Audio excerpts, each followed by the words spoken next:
नमस्कार दोस्तों। पिछले वीडियो में आपने परिमार्जन के बारे में देखा था कि इंट्रोडक्शन क्या है और हम डिपार्टमेंट ने परिमार्जन क्यों लॉन्च किया, इसका क्या पर्पस है। इस वीडियो में हम लोग परिमार्जन के में देखेंगे कि परिमार्जन में एप्लीकेशन कैसे फाइल करते हैं। तो परिमार्जन में एप्लीकेशन फाइल करने के लिए या फिर जमाबंदी में अशुद्धियों के परिमार्जन हेतु आपको क्या करना है। तो सबसे पहले आपको biharbhumi.bihar.gov.in वेबसाइट पर जाना है और यहाँ परिमार्जन का एक लिंक दिया हुआ है, इस लिंक पर क्लिक करना है या फिर डायरेक्ट आप biharbhumi.bihar.gov.in/परिमार्जन आप खोल सकते हैं। जैसे ही आप इसको ओपन करेंगे तो आपका ये वेबसाइट दिखाई देगा। ये वेबसाइट जैसे पहले भी बताया हिंदी और इंग्लिश दोनों में है। ये हिंदी में देखना है, हिंदी पर क्लिक करेंगे और इसमें इतने तरह के 4 इधर और 2 ये 6 तरह के अशुद्धियों में सुधार किया जाएगा। ये 7वां एक ये है, इसके लिए आपको भूमि सुधार उपसमर्था के पास अपील करना होगा। तो सबसे पहले आपको एप्लीकेशन फाइल करने से पहले आपको ये डिसाइड करना पड़ेगा कि किस चीज़ के लिए आपको आवेदन देना हो सकता है आपको 2 गलती हो, नाम में भी गलती हो और खाता खेसरा में भी गलती हो, तो आपको 2 आवेदन देना पड़ेगा। अगर आपको लगान में भी गलती है तो 3 आवेदन देना पड़ेगा। एक आवेदन से तीनों नहीं होगा। ऐसा इसलिए हम लोगों ने रखा है कि लोग आवेदन दे देते हैं तीनों के बारे में, एक और किसी एक या 2 का सुधार करके छोड़ दिया जाता है।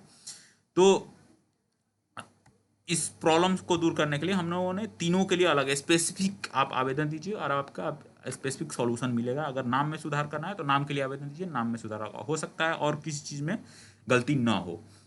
तो ये आप एक बार देख लीजिएगा। उसके बाद ये अगर इसमें भी अगर नाम में गलती है तो एक आवेदन देना पड़ेगा और लगान की राशि में है तो एक दूसरा आवेदन देना पड़ेगा। एक ही आवेदन से काम नहीं चलेगा।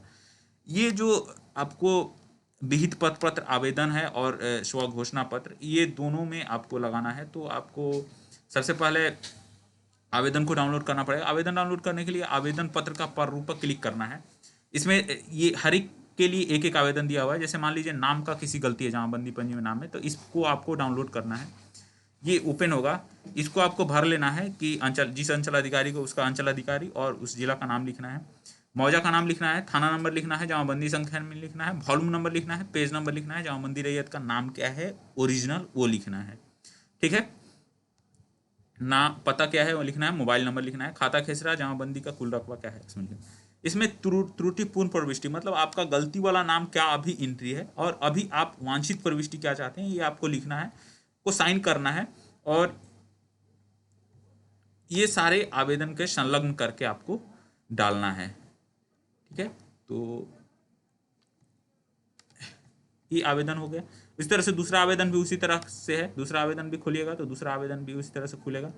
क्या है, किस तरह से क्या सुधार आपको कराना है, मतलब ये खाता खेसरा में तो पूरा खाता खेसरा आप सही सही भरिए, क्या खाता खेसरा कितना रकबा है, कुल रकबा कितना है, संलग्न करके आपको जमा करना है। हो सकता है कि कुछ लोगों का बहुत खाता खेसरा हो तो और आप अलग से भी आवेदन इसके आगे बढ़ा के आप लिख सकते हैं, एक फॉर्मेट है। ठीक है, इस तरह से तीसरा चौथा सबके लिए वैसा ही आवेदन है, आपको डाउनलोड करना है, भरना है। शपथ पत्र आपको दिया हुआ है, इस शपथ पत्र को भी हर एक आवेदन के साथ आपको लगा के डालना है। इसमें आपको नाम भरना है, हल्का भरना है, ये भरना है, मौजा, थाना संख्या, वॉल्यूम संख्या, पृष्ठ संख्या। तो ये मौजा, थाना नंबर, ये सब तो आप ये सब आप कहाँ से भरेंगे ये हम आपको बता दे रहे हैं। तो उसके लिए आपको बिहार भूमि जाना है, जमाबंदी पंजी देखें पर क्लिक करना है।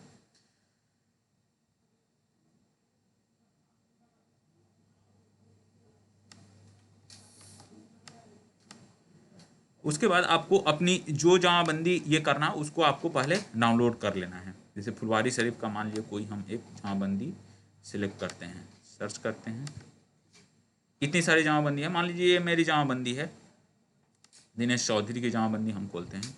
इस जमाबंदी में देखिए सारा वॉल्यूम नंबर यहाँ लिखा हुआ है, पृष्ठ संख्या यहाँ लिखा हुआ है, जमाबंदी संख्या यहाँ लिखा हुआ है। ठीक है, बहुत सारी जमाबंदियों में जमाबंदी संख्या नहीं भी हो सकता है। जैसे ऑनलाइन म्यूटेशन के डिस्पोजल के बाद जो जमाबंदी रहती है उसमें जमाबंदी संख्या नहीं रहता है, तो उसको आपको नहीं लिखना है।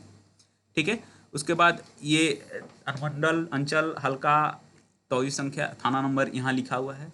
उसके बाद ये नाम हो सकता है आपको नाम में कुछ उमेश कुमार चौधरी, दिनेश चौधरी, ये 2 लोगों की जमाबंदी है। ये जमाबंदी में अगर कुछ चेंज करना है, नाम में अगर किसी को गलती हो गया है तो नाम वो सुधरवा सकते हैं।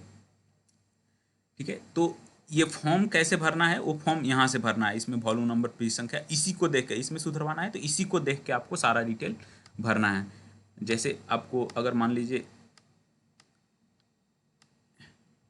इसमें जो चीज़ भी भरना है, जैसे यहाँ वॉल्यूम नंबर, माजा, थाना, पेज नंबर, जमाबंदी संख्या, वो सारा इस जमाबंदी को देख कर ही भरना है, इस जमाबंदी से ही जिसको आपको सुधरवाना है।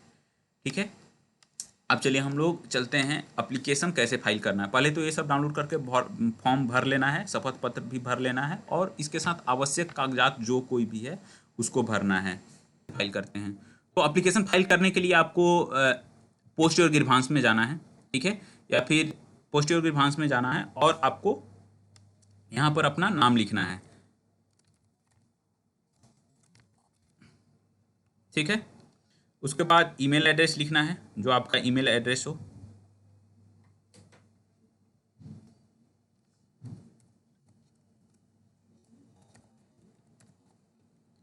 मोबाइल नंबर डालना है आपको,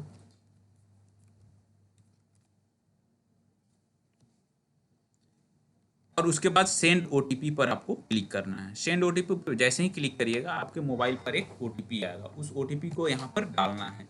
इससे आपको वेरीफाई हो गया। और हमेशा ध्यान ये रखना है कि जिस आवेदन का कर रहे हैं उसी आवेदन का मोबाइल नंबर डालना है। मोबाइल नंबर नहीं रहेगा तो अगर कर्मचारी को सुधार करते वक्त अगर कभी कनेक्ट करना हो, अगर बात करना हो किसी चीज़ में, अगर आपको ये चाहिए अगर कर्मचारी को क्लारिफिकेशन, तो वो उस वक्त कनेक्ट नहीं हो पाता है जो रैयत रहता है उससे। तो हमेशा ध्यान रखना है कि मोबाइल नंबर रैयत का ही डालना है। ऐसे नहीं कि अपना मोबाइल नंबर, साइबर कैफे वाले क्या करते हैं कि अपना मोबाइल नंबर डाल के सारे आवेदन में अपना ही मोबाइल नंबर डाल के ओटीपी डाल के और एप्लीकेशन फाइल कर देते हैं, और उसके कारण उस रैयत का एप्लीकेशन बहुत दिनों तक पेंडिंग रहता है। उससे कोई अगर कर्मचारी को बात करना हुआ किसी चीज़ के लिए, कोई आवश्यक दस्तावेज हुआ उससे मांगना हुआ, तो वो नहीं कर पाता है। तो हमेशा ध्यान रखना है कि मोबाइल नंबर रैयत का ही भरें। उसके बाद एड्रेस भरना है, एड्रेस को पता अपना भरना है। ठीक है, कहाँ के रहने वाले हैं, विलेज वगैरह सब लिखना है।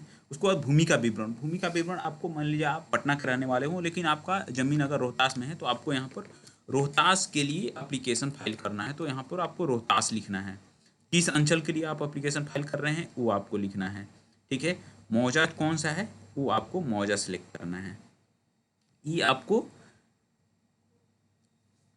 इसी अंचल में आपका आवेदन जाएगा। ठीक है, अगर यहाँ पर कुछ भी लिखना है, इस ऐसा नहीं कि पटना लिखें और यहाँ कुछ नहीं, जो जमीन जहाँ का है, ये भूमि का विवरण, भू विवरण मतलब कि भूमि जहाँ की है वो विवरण यहाँ पर भरना है, किस मौजा का भूमि है।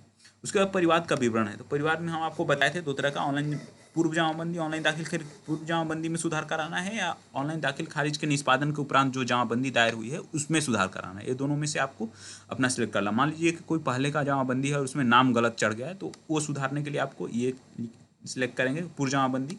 उसके बाद आपको रेक्टिफिकेशन ही रैयत नेम एंड एड्रेस अगर सिलेक्ट करना है तो ये सिलेक्ट करेंगे। उसके बाद आपको हमने आपको बताया था कि क्या क्या डॉक्यूमेंट चाहिए। देखिए यहाँ पर विहित प्रपत्र में आवेदन, दाखिल खारिज की याचिका की पारित आदेश की प्रति, शुद्धि पत्र, भू लगान रसीद की स्वाभिप्रमाणित क्षति प्रति, रिविजनल या कैडेस्ट्रल सर्वे के खतियान की प्रति, या विहित प्रपत्र में स्व घोषणा पत्र। इतनी चीज़ों में 6 चीज़ों में से जो जो आपके पास है वो डालना है, पहला और छठा, और इसमें से कोई 1 या 2 3 या 4 कोई भी डाल दीजिए, लेकिन पहला और छठा आपको डालना मैंडेटरी है, और इसमें से कोई एक डालना मैंडेटरी है। अगर अधिक है तो अधिक डालिए, इससे कर्मचारी को आपके रिकॉर्ड को सही करने में सुविधा रहेगी। सारे को आपको स्कैन करके पीडीएफ में आपको अपलोड करना है। पीडीएफ आपको बनाकर और यहाँ पर स्कैन करके अपलोड करना है।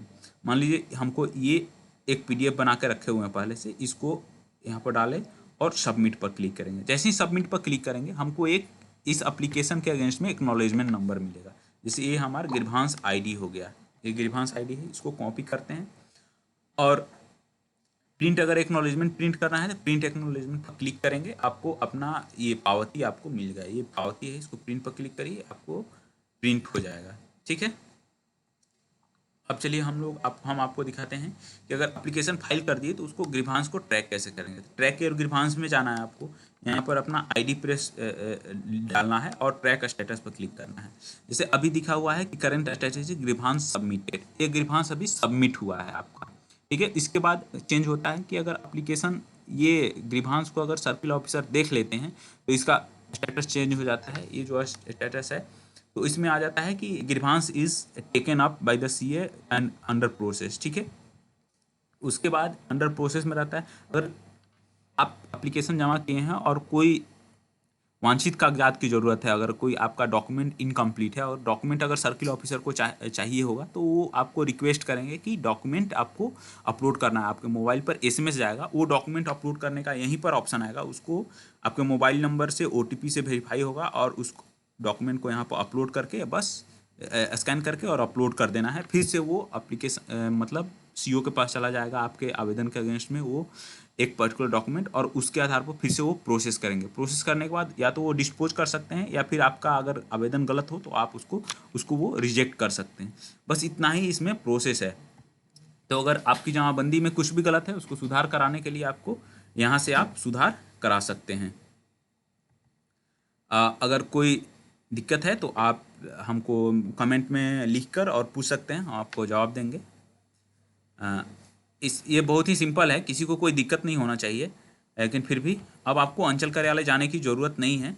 आप अपने घर बैठे जमाबंदी में सुधार हेतु आवेदन करिए और आपका समाधान घर पर बैठे ही मिल जाएगा।